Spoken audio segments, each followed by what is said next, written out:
Developer of No More Heroes, Suda51, revealed in a recent interview that he'll never be pumping the brakes on any controversial content in any games he creates. Suda claims that any removal of content is for artistic vision, not if people will get angry, which is honestly a based opinion and has given us such amazing lines as, "Now that is a big boner." Anyway, welcome to NecroNews, the show where we cover the hottest gaming news from the last week.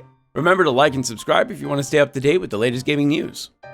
The boys over on the War Thunder forums have done it again. This time they leaked a manual of the DA7 Eurofighter Typhoon, which was quickly taken down by a mod with the message, "Do not post the DA7 manuals." However, there's a little bit more to this, as it seems that this manual has been declassified for a while, and it's even purchasable for like $10 online on the ClearNet. But the purchasable version seems to have many pages marked as NATO restrictive, and the document that was leaked is this, and not this, which is also NATO restricted.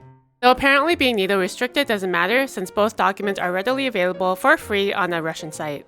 Having said this, there's no official word on whether the documents would be safe for use, but it would be smart of Gaijin to just, not do that.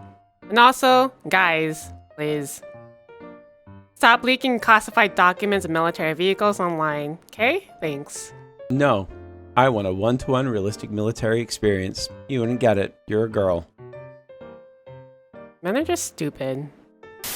Back in 2006, a game called Dark Messiah was released for most platforms and to this day is still pretty popular. Likely because you can kill literally everything to death. And Zana. Yeah. Anyway, mod developer King David W is a leading modder in the Dark Messiah community and is responsible for the co-op mod that many have enjoyed, and has been working on an RTX mod to give the game enhanced graphics. On August 24th, he revealed that not only will he be launching an RTX SDK for modders to make their own RTX mods for the game, but that Ubisoft has given them the full green light to do with whatever they want for the toolkit and the development of the SDK. According to David, Ubisoft said they don't want to impose any sort of restrictions so that the community can really appreciate the full value of the work that's being put in here. A good job, Ubisoft. But that's not all. That's right, the ESRB has rated a Beyond Good and Evil 20th Anniversary Edition, so that means that they'll be releasing, or at least remastering, Beyond Good and Evil for modern systems. And you know what? That's cool, because that game is good. Good job, Ubisoft. You didn't fuck up. We're proud of you. Good job. According to a LinkedIn post, Volition, the creators of the Saints Row series, are closing their doors for good.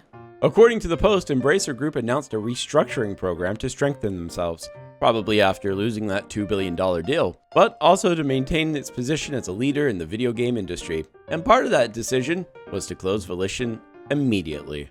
Many gamers are upset about the news, as Volition is responsible for some of the better games from the past decade, such as Red Faction, The Punisher, and Free Space. However, you get what you fucking deserve! Maybe you should have listened to your paying, loyal fans who stuck by you through thick and thin, instead of doing whatever the hell you thought you were doing with Saints Row and its reboot. Well, that's just his opinion. I've never played Saints Row. Tell us what you guys think in the comments down below, though. Nintendo held a Mario Direct this week, and it was all about Super Mario Bros. Wonder. The game itself looks pretty cool for a Mario title, and you'll be able to play with up to 4 players, both online and offline. Interestingly, the core mechanic of the game seems to be about surprising the player, as many strange things can happen if you take a Wonder Flower. Pipes come alive, the worlds get reversed, there's zero-G, you'll get power-ups like becoming an elephant, getting a drill, or even blowing. Stealing ideas from a Super Mario ROM hack in 2016. Wait, what?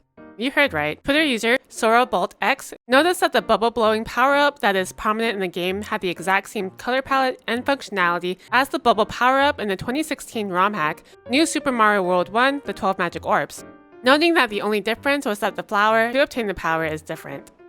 So they just do that for any game they own, huh? Why exactly has the Switch overtaken the Wii in sales exactly? Because more games are being ported to it. And also Hot Boys.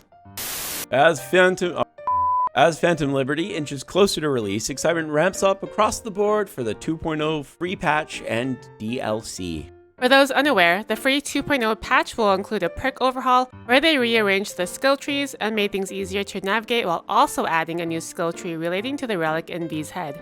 They also added car combat and updated the police system so, no more just shooting down an entire crowd and walking away without any repercussions. Badge. Phantom Liberty will add the entire new map of Dogtown, and a bunch more. So CDPR hopes that this will satisfy fans of Cyberpunk 2077, as on the 31st, they stated that after Phantom Liberty, they're done with the game to focus on the sequel and the new Witcher game. And honestly, who could blame them? It came out 3 years ago, the launch was abysmal, the game was buggy, and they've been fighting tooth and nail to get the game to where it is now, which is absolutely amazing. I can't be more proud of them. It's already been 3 years? Jeez. It has, and it's been a wonderful 3 years, including Red Mod coming out, so now the game is more moddable than ever.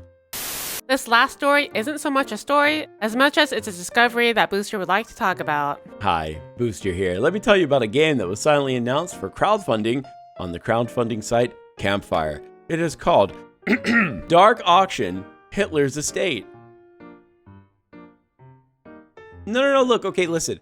It's a mystery adventure centering around the idea of a historical figure having given a fictional estate, following the drama that plays out among the characters faced with the enigma extending all the way into their modern world. Is that before or after World War II?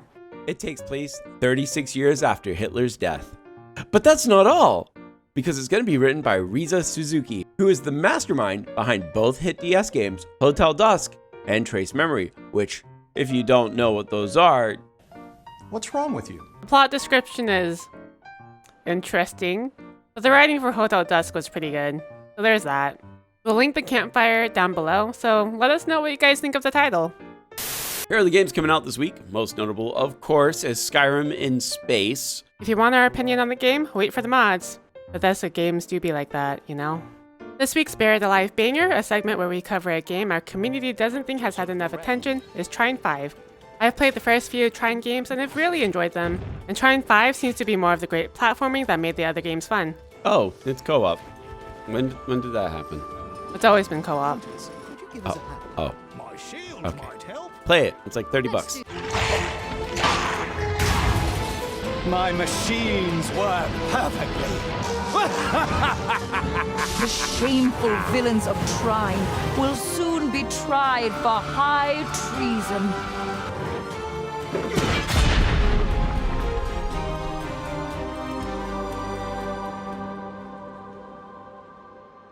And here's our schedule for next week. We're not sure what fighting game we're going to start next, so give your suggestions in the comment below, and whatever gets the most likes will actually start.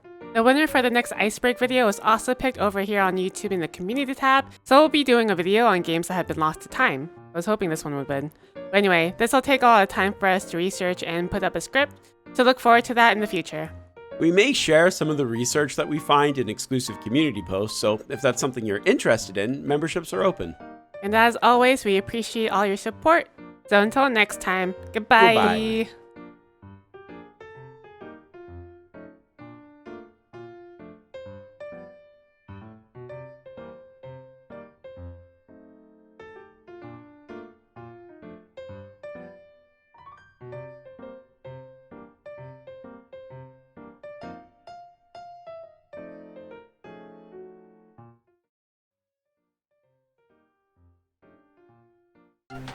If you want to know what happened to me before I became a skull, I used Adobe products.